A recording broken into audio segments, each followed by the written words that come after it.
For years, one of Princess Diana's most personal jewels had been listed as missing. Its fate buried beneath silence, confusion, and palace denials. But only minutes ago, that silence was shattered.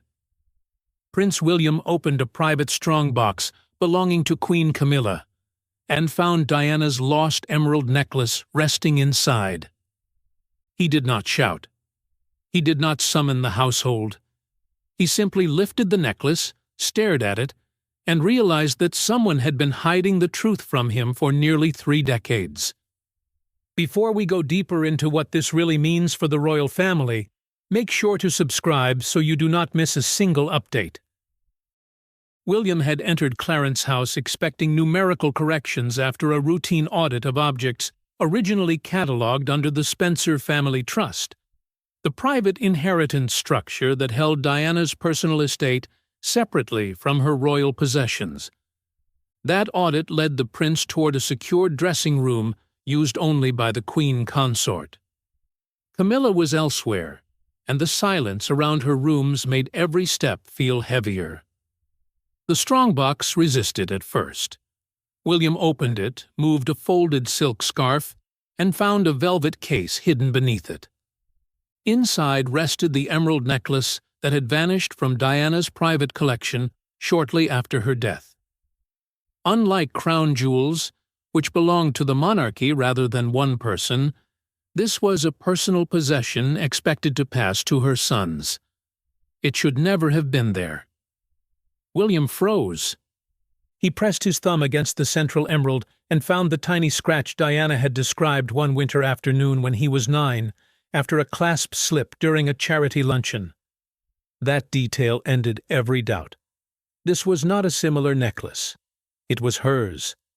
The future king stood completely still, then slowly lifted the necklace from its case, as the senior housekeeper outside watched confusion harden into controlled anger. Beneath the case, William found an old insurance valuation marked with Diana's initials and dated years before Camilla became queen consort. No accident could explain the strongbox, the velvet hiding place, or the missing record.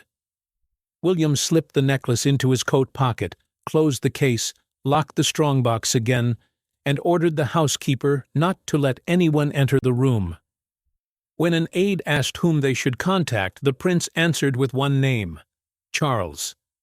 Yet before the king could arrive, Camilla learned that her private strongbox had been opened.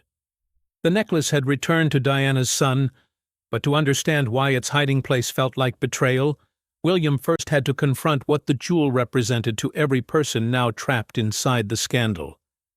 To the palace insurance registry, it was a necklace of emeralds, diamonds, and yellow gold. To William, it was the memory of his mother draping it around her neck before an ambush interview in 1995, when she wanted armor against the cameras.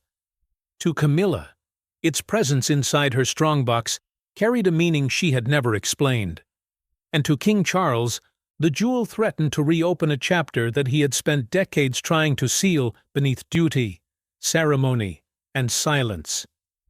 William remembered Diana wearing the necklace at private family gatherings, never as part of a grand state ceremony, an official royal event carried out on behalf of the country.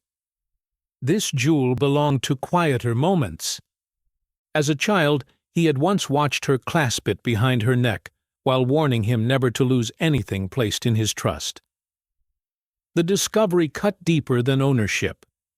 William believed his memories had been treated like palace property, moved, recorded, and hidden by people who had no right to decide what he should inherit. Keeping the necklace privately placed the queen directly against the son who saw himself as guardian of his mother's legacy. Charles entered the room after William summoned him and immediately asked to see the jewel. The king lowered himself into a chair, then requested it again as though one look had not been enough. He held the necklace beneath the desk lamp, found the repaired clasp, and set it down without speaking. His silence felt worse than denial because it carried recognition. Charles knew what the necklace was, and he appeared to understand why finding it inside Camilla's strongbox could tear open old wounds. Camilla sensed the danger before anyone explained it fully. While removing her gloves, she stopped and asked a senior aide whether William had taken anything from her dressing room. The aide could not answer. The same aide then revealed, through a documented household account, that Camilla had once described an unnamed emerald piece as something she was protecting until the right time. Yet no official transfer record existed. The register showed the necklace had been removed for revaluation, a professional reassessment of its worth for insurance purposes, but the named valuer had never received it. Someone had altered the record before the jewel disappeared. Now watch this next part very carefully, because it shows you exactly how deep the network around Camilla really runs. Drop a comment right now with your honest reaction, because the next detail is the one the palace press office has spent years making sure you never see. Charles ordered every aide out of the room except William. The king asked his son not to confront Camilla until he had heard the full history. William refused to promise restraint. The necklace carried a history Charles had never revealed, and that history began with one private incident the palace had worked desperately to forget. The necklace did not simply vanish after Diana's death. It disappeared during a specific night following a specific conversation in a room where every object had been counted, and every visitor had been recorded. The truth began at a private appraisal review at Kensington Palace, when Camilla entered unexpectedly. Charles had been given temporary authority over disputed belongings because William and Harry were still too young to decide what should remain private. An appraisal review is the formal process used to identify, record, and assign personal possessions after a death. During that review, the necklace was photographed, labeled, and placed inside a velvet case marked for William. Camilla arrived after most of the staff had already left. She entered the appraisal room and questioned why certain jewels were being permanently reserved for Diana's sons. Charles told her the necklace was not hers to discuss. She answered that Diana's possessions would continue controlling the family unless someone finally decided where the past should end.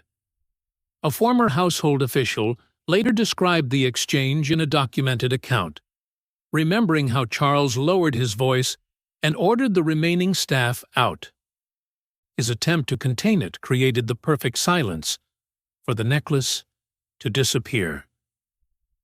Charles made a fateful compromise that same evening. He instructed the remaining boxes to be moved overnight into a private storage wing attached to his Clarence House quarters. By morning, the velvet case marked for William was missing. No alarm was raised and no search was ordered. Years later, that trust would look dangerously close to surrender. William studied the copied register with growing anger. The original words reserved for Prince William had been replaced with removed for revaluation. Yet no valuer had signed the entry, and no return date appeared beside it. Then the handwriting struck him. William recognized it as belonging to a former household coordinator, who later joined Camilla's private office. He placed the old appraisal photograph beside the recovered necklace, matched the repaired clasp and individual emeralds, then pushed the falsified register toward Charles. William closed the register and said the necklace had never been forgotten. It had been taken out of his reach. Moments later, an aide informed him that Camilla wanted immediate access to her dressing room. William refused. She would not enter until she faced him directly.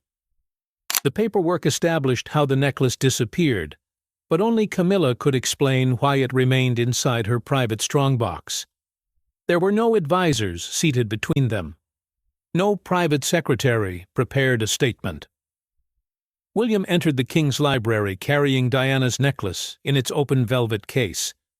Camilla was already waiting beside Charles. The prince placed the jewel on the table, looked directly at the queen, and asked the question that ended every possibility of polite retreat. Why was my mother's necklace hidden in your private strongbox? Charles had chosen the library because he believed privacy might contain the damage. A constitutional crisis is a conflict serious enough to threaten the monarchy's public authority or lawful role. Yet William refused to sit. He made clear that this was about ownership, concealment, and an altered record, not an old rivalry. Camilla held his gaze and gave her first defense. She said the necklace had been placed in her care during repeated household transfers because Charles feared it might disappear among hundreds of boxes. The Queen insisted she had preserved it rather than stolen it. William did not raise his voice. That made the challenge sharper. He asked why protection required hiding the jewel among Camilla's personal belongings instead of placing it inside a royal archive, a secure collection where important family objects are formally recorded and guarded. Then he pushed the falsified revaluation entry toward her and demanded the name of the person who approved it. Camilla reached toward the emeralds. William snapped the velvet case shut before her fingers touched them. Charles turned away. "You have no right to handle it again," the prince said. Charles finally broke the silence. The king stated he had never instructed Camilla to keep the necklace indefinitely. His only order had been to secure Diana's inventory during the Clarence House transfer. Camilla's control began to crack.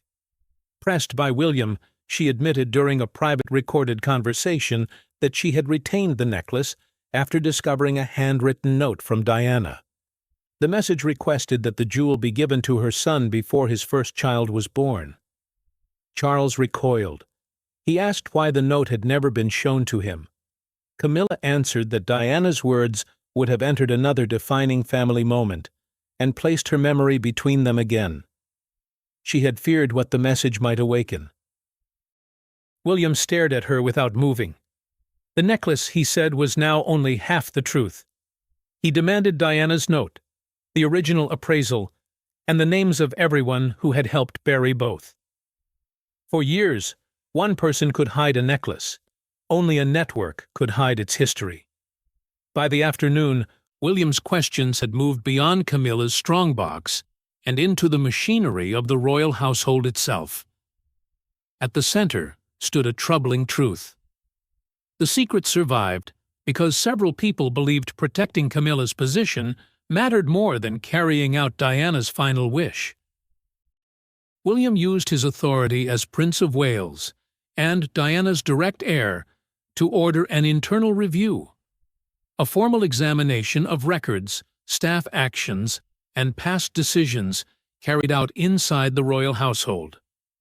He requested every valuation page, security entry, transfer note, and piece of correspondence connected to the necklace's movement from Kensington Palace.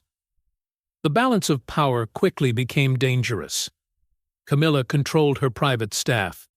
Charles retained authority over official records, and William held a separate claim through inheritance. None of them could dismiss the others. Charles felt the first blow when the review identified a former equerry who had approved the false revaluation entry. An equerry is a senior royal aide trusted with personal duties and official arrangements. The authorization had relied on a verbal instruction supposedly issued through Camilla's office, but the king's name had been used to give that decision weight. Camilla confronted Charles before more files could be opened. She asked him to stop the review before private correspondence became part of the investigation. He set down his pen and told her he could no longer protect what he had never been told. Charles remained alone with the evidence after she left. He reread Diana's original appraisal page and admitted to William that avoiding conflict had allowed others to reshape the truth. His silence had once seemed like a way to preserve peace. Now it looked like permission. The investigation then uncovered a transfer record for Diana's handwritten note.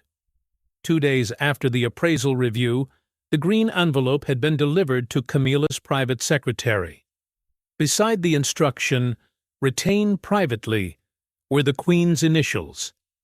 The note and necklace had followed the same hidden path. Charles made his choice. The monarch signed a custody order removing every Diana-related possession from Camilla's personal control and transferring those items to an independent royal custodian, a neutral official responsible for protecting disputed family property. The king told William that silence had once protected the household, but today it would destroy his son's trust.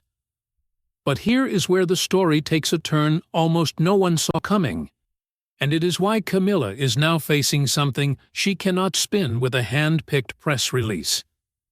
Hit subscribe right now, because this channel is about to go quiet on the royal family for a reason, and the next chapter ends her 2-decade-long plan. Before the order could be quietly enforced, Camilla's staff discovered that several private storage rooms were already locked. For the first time since becoming queen, she discovered that a palace door would not open for her. Behind that locked door were the records capable of defining what she had done. Camilla walked toward the archive, expecting the guard to move aside. He did not. 2 members of her office were also placed on temporary leave because they had handled the altered inventory and the sealed green envelope. The queen tried her access card once, then again. The same refusal sounded both times. She lowered her hand and asked whether Charles had personally approved the restriction. The guard answered quietly that the king's order could not be overridden. Camilla returned to her sitting room with anger rising beneath her fear. She accused her private secretary of failing to destroy the old transfer slip. The aide answered through a recorded internal interview that no one had expected William to identify the necklace instantly. The room fell silent after the staff left. Camilla removed her wedding ring, placed it on the table, and stared at the empty strongbox. Then the suspended secretary revealed something worse. Diana's note had never been destroyed.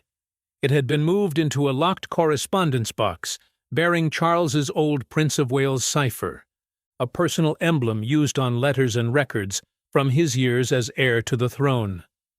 Camilla finally admitted why the message frightened her.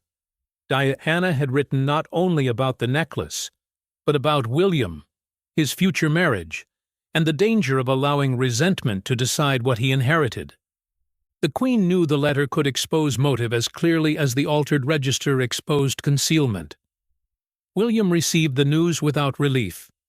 He asked why hearing his mother's words required uncovering years of deception.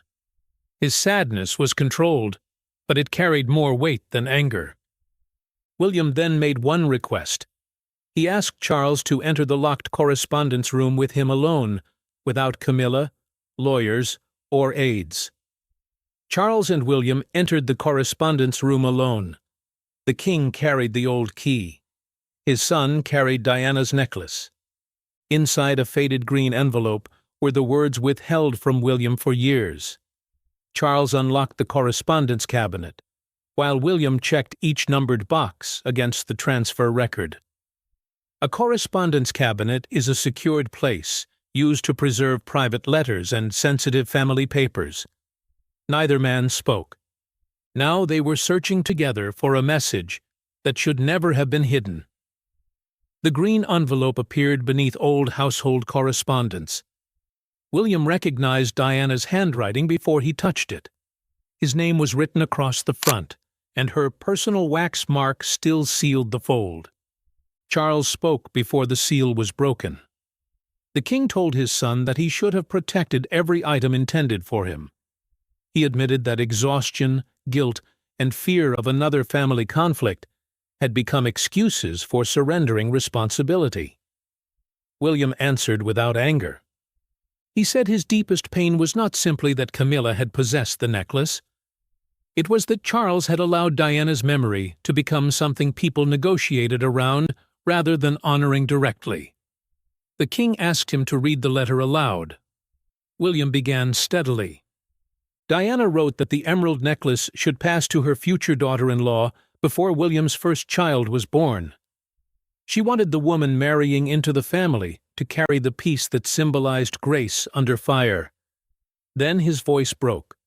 Charles reached toward him, stopped, and finally placed one hand on his shoulder. The king said the necklace belonged with William's family, and that no palace decision should ever have stood above that wish. Diana's final warning carried even greater weight. She urged her son never to let bitterness decide the fate of meaningful things. Love, she wrote, should determine what was preserved, what was forgiven, and who received the pieces of a family's past. William did not fully absolve his father, but he allowed Charles's hand to remain. When they left the room, the prince carried both the necklace and the letter. He requested a private meeting with Catherine. By the following morning, the palace could no longer contain the story. The necklace that vanished from Diana's collection had been recovered from Camilla's private strongbox. The altered valuation had been confirmed, and William had made his decision. He would not hide the emeralds again. When Catherine appeared at the gates of Kensington Palace, wearing the necklace beneath her coat collar, one raised hand transformed years of secrecy into a single, unforgettable public image. Buckingham Palace released a carefully worded statement confirming that a personal item belonging to Diana had been returned to William after a review of historic household records. Buckingham Palace is the monarch's main official headquarters and the place from which major royal announcements are issued. The statement also confirmed that Camilla no longer held control over possessions linked to Diana, while the internal review continued. Catherine received the necklace in private. William placed the velvet case beside Diana's letter and waited as she read the final paragraph twice. The princess then looked at him and asked whether he was certain he wanted her to wear it so soon. William told Catherine that this was not revenge. It was the fulfillment of Diana's written wish and a refusal to let concealment remain the jewel's final meaning. Catherine fastened the necklace before leaving for a children's charity meeting at Kensington Palace, the former home closely connected to Diana's public and family life. That location turned the appearance into something far more personal than a formal royal engagement. A crowd had gathered near the gates. Catherine stepped from the car and lifted one hand in greeting. The emeralds appeared above her coat collar. For a brief moment, the crowd fell silent. Then the applause began. A major London newspaper prepared a full-width photograph of Catherine's raised hand beneath the headline, "Diana's Emeralds Come Home." Broadcasters described the moment not as a display of jewelry, but as the completion of a promise from mother to son, and from that son to the family Diana never lived to see. Camilla watched the replay alone in her private sitting room. She remained still until the commentator began explaining where the necklace had been found. Then she switched off the television. Charles acted before the public reaction could grow harsher. The king summoned William and Camilla for one final meeting. The monarch intended to state the permanent consequences of the concealment. The public had already delivered its emotional judgment. But inside the palace, Charles still had to issue the final verdict that would define responsibility, inheritance, and the limits of royal forgiveness. The final meeting lasted less than 20 minutes, yet it settled a secret that had survived for years.